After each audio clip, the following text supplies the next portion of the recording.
របស់យើង Where's grandma ហើយថ្ងៃនេះអ្នកគ្រូលើកយក lesson 2 grammar ចាហើយ grammar ដែលយើងរៀនថ្ងៃនេះគឺនិយមពី verb to be is am are ដែលយើងបកប្រែជាភាសាខ្មែរថាគឺជាឬក៏នៅចាអញ្ចឹងយើងមើល verb to be ដែលអ្នកគ្រូបង្រៀនបងប្អូនគឺមានតែពីរទេ verb to be is ហើយនឹង are ចំណែក am នេះអ្នកគ្រូអត់យកមកបញ្យល់ក៏ដូចជាអត់យកមកលើកឧទាហរណ៍ទេចាអញ្ចឹងអ្នកគ្រូលើកឧទាហរណ៍តែ is ហើយនឹង are តែប៉ុណ្ណោះអញ្ចឹងអ្នកគ្រូមាន form positive negative question ហើយនឹង answer អញ្ចឹងយើងមើល positive form មាន subject បូកជាមួយ verb to be is am are បូកជាមួយនឹង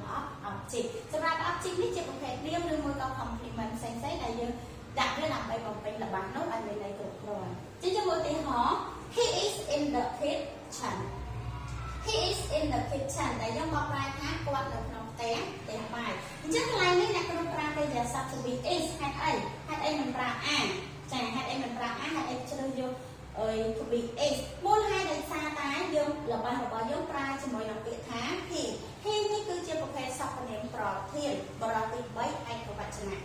ពាក្យ he គឺជាសព្វនាមប្រធានបរិបទទី3ឯកវចនៈដូច្នេះចាំបាច់យើងត្រូវតែប្រើជាមួយ is បើសិនជាយើងប្រើជាមួយ are គឺមិនត្រឹមត្រូវនោះទេឧទាហរណ៍ទី2 they are in the kitchen ពួកគេនៅក្នុងផ្ទះបាយអញ្ចឹងអ្នកគ្រូប្រើជាមួយនឹងពាក្យថា are ប្រើជាមួយនឹង to be are ដោយសារតែអ្នកគ្រូប្រើជាមួយពាក្យ they ចាបើសិនជាអ្នកគ្រូដាក់ they is ក៏មិនត្រឹមត្រូវដូចគ្នាអញ្ចឹងអ្នកគ្រូធ្វើការដាក់ពាក្យថា are verb to be are ដោយសារតែយើងប្រើជាមួយនឹងពាក្យថា they មូលហេតុដោយសារតែពាក្យ they នេះគឺជាប្រភេទសព្វនាមប្រធានបរិបទទី2ពហុវចនៈចា they គឺជាសព្វនាមប្រធានបរិបទទី2ពហុវចនៈអញ្ចឹងយើងប្រើជាមួយនឹង verb to be are បើសិនជាយើងដាក់ verb to be is គឺមិនត្រឹមត្រូវនោះទេ negative form សម្រាប់ negative form និង positive form គេអាចស្រដៀងគ្នាប៉ុន្តែបើសិនជាយើងដាក់ not មកគឺវានឹងខុសគ្នា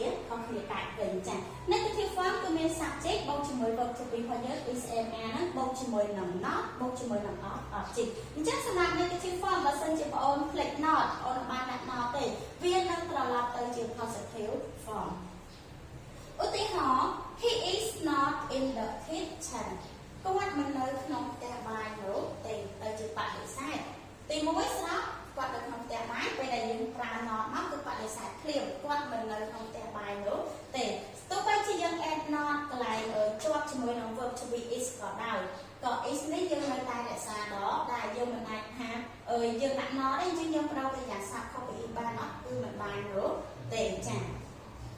he is not in the kitchen អញ្ចឹងមានន័យថាគាត់មិននៅក្នុងផ្ទះបាយនោះទេទី2 they are not in the kitchen ចាពួកគេមិននៅក្នុងផ្ទះបាយនោះទេចាដូចគ្នា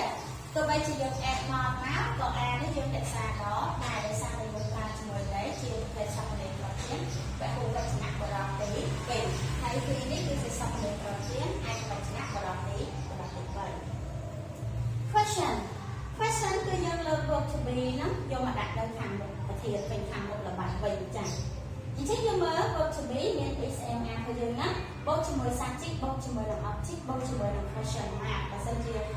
writing បងប្អូនអត់ដាក់ question mark គឺគេមិនឲ្យយើងត្រូវទេចាអញ្ចឹងយើងមើលឧទាហរណ៍ is he ចា he នេះឥឡូវ is he in the kitchen is he in the kitchen តើគាត់នៅក្នុងផ្ទះបាយដែរឬទេចា is he in the kitchen តើគាត់នៅក្នុងផ្ទះបាយដែរឬទេ are they in the kitchen តើគាត់នៅក្នុងផ្ទះបាយដែរឬទេចាអញ្ចឹងដូចគ្នាគ្រាន់តែយើងលើក verb to be is ហើយនឹង are ហ្នឹងមកដាក់ទៅខាងមុខល្បះនោះវានឹងចេញឲ្យបូកជាមួយនឹងសំណួរចុងក្រោយបូកជាមួយនឹងសញ្ញាសួរចុងក្រោយនោះវានឹងចេញជាគ្រឿងផ្សំនោះហើយមកតែបងតែចាំថាពេលដែលយើងយក verb to be is មកដាក់នៅពីខាងមុខមិនថា verb to be are ទេគឺយើងត្រូវតែសរសេរ capital letter អក្សរ I ត្រូវតែធំអញ្ចឹង is I ត្រូវតែធំចា៎ចំណែក are A នេះត្រូវតែធំជានិច្ចពេលដែលយើងប្រកាសចេញជាគ្រឿងផ្សំសំណួរ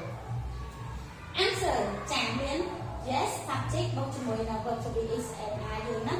ចា៎នេះគេហៅថាគេហៅថា answer បែប positive ទី2គឺយើងហៅ answer មួយទៀតដែរ answer បែប negative អញ្ចឹងយើងមើលឧទាហរណ៍ទាំងអស់គ្នា yes he is អញ្ចឹងសំណួរគេបើគេសួរថា is he in the kitchen យើងឃើញថាគាត់នៅក្នុងផ្ទះបាយ answer របស់យើងគឺបែប positive yes he is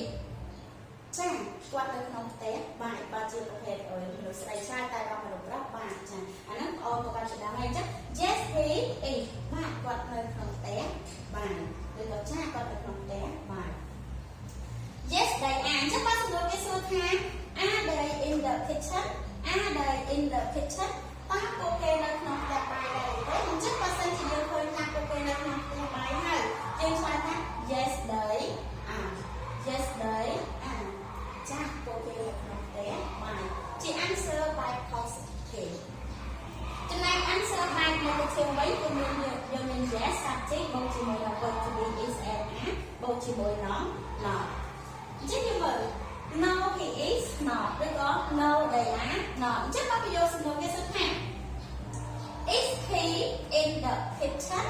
is he in the kitchen តើពួកគាត់នៅក្នុងផ្ទះបាយទៅសំដៅតើគាត់នៅក្នុងផ្ទះបាយឬទេអញ្ចឹងបើសិនជាយើងឃើញថាគាត់នៅក្នុងផ្ទះបាយហ្នឹងអញ្ចឹងយើង answer របស់យើង no he is not ទេគាត់អត់នៅក្នុងផ្ទះបាយនោះទេចា no they are not នេះបើសិនជាសំណួរគេសួរថា are they in the kitchen